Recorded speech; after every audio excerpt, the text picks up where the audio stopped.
Welcome, it's Ian Altman. It's Tuesday at 2 p.m. Eastern Time, which means it's a LinkedIn Live session. And this week we're talking about, are you pushing the right amount for your business growth? And we've all been on the receiving end of people working really hard to try and grow their businesses. And it's all with the best of intentions. So what happens is we hear from people who say, hey, I'd love to meet with you. Can we schedule a time next Tuesday at 2 p.m.? Can we schedule a time tomorrow? Is there time on your calendar today at 1 p.m. because I want to talk to you about this amazing thing for your business? Though there's a challenge with that, and that is that the people we're reaching out to and the people who are reaching out to us don't yet know whether or not they have any need for what it is that we offer. For those of you who are joining in live, please make sure to throw your location where you're joining from in the comments. Of course, if you have any questions or anything like that, just bring those up as well. If there are topics you want me to cover, throw those in the comments. If there are points that I make that you disagree with, throw those in the comments. The whole idea is to have a discussion in this forum to talk about how we can improve our business and help people on our teams.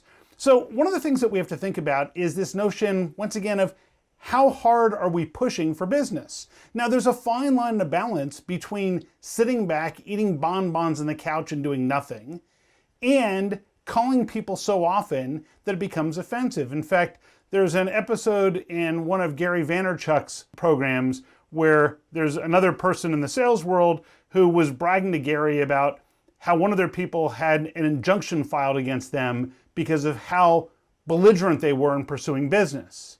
And the individual didn't understand why that was wrong. And one of the things you have to think about is, let's use kind of a medical metaphor. If you're somebody who's just pitching a treatment, recognize that very often your patient doesn't realize that they have a condition that requires that treatment. And so if they don't realize that they have the condition, then all you are at that point is someone trying to sell snake oil.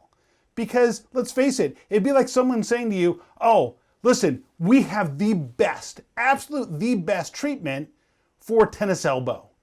And in fact, your insurance will cover it completely. The recovery is really quick. We give you all the drugs you might want. It's phenomenal.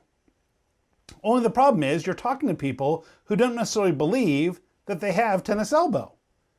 And you could be the world's foremost authority on tennis elbow. In fact, just from the way they type back to you in a message, you might be convinced that they in fact have tennis elbow, but unless they believe they have tennis elbow, it just doesn't matter. And that's something we need to recognize right away. So how do we change that? How do we make it so that people are receptive to our message? Well, if I was selling tennis elbow treatment, what I wouldn't say is, oh, do you need tennis elbow treatment? Because anybody who believes they have tennis elbow probably already has multiple alternatives to get it treated. Instead, what I want to do is I want to describe the symptoms that someone might be facing when they have tennis elbow. I might want to explain the consequences of not treating that condition and what can happen long term. Then what happens is people say, oh, you know what? I think I have those same types of conditions. I think I have those same symptoms, which might mean that I have tennis elbow. And these people help me understand that, so let me see if they can help fix it. And that's the same sort of thing. So a couple of simple concepts. The first one is that when you reach out to somebody, when you reach out to an individual on, let's say, LinkedIn, on social media, whatever, what you may want to do is say, these are the types of problems that we solve really well. Do you know of one or two people who might be facing those challenges? Because we're really good at fixing those.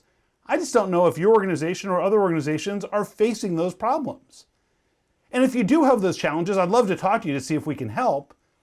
Sadly, only about half the people we talk to who are facing those challenges end up being people who are a good fit for how we approach things. So even though we deliver amazing results for a lot of people, I don't yet know whether or not we can help you. And that's a concept that in same-side selling we refer to as disarming. See, in the notion of same-side selling, the idea is that we don't ever want to be seen as someone who's there to sell. We want to always be seen as somebody who's there to solve. And that may sound like a subtle difference, but the idea is that always showing up to solve instead of sell is a pretty powerful model for business. Because if you had a doctor who identified a serious condition for you, that doctor would be someone that you would be waiting for them to prescribe the treatment for that condition. Wow, they helped me diagnose this. I hope they can help. I hope they can help solve this. But sadly, too often, we don't end up having that dialogue. So the answer to the question of, are you pushing too much? One of the ways I look at it is this, is if you think of a scale from 1 to 10, and 1 is we are entirely pushing, trying to convince the client to buy our stuff.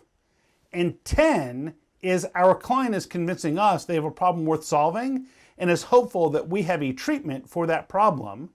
Your goal is to be as close to 10 as possible. And trying to make sure that you almost never come across as the person on that other extreme, on the low end, on that scale of 1 to 10, at a 1. See, that person on the low end is the person who, when they walk up to you, you can tell they're trying to sell something. You instantly don't trust them and you think, get away from me. And too often that's what happens today. I got reached out to somebody on LinkedIn just before we went live today.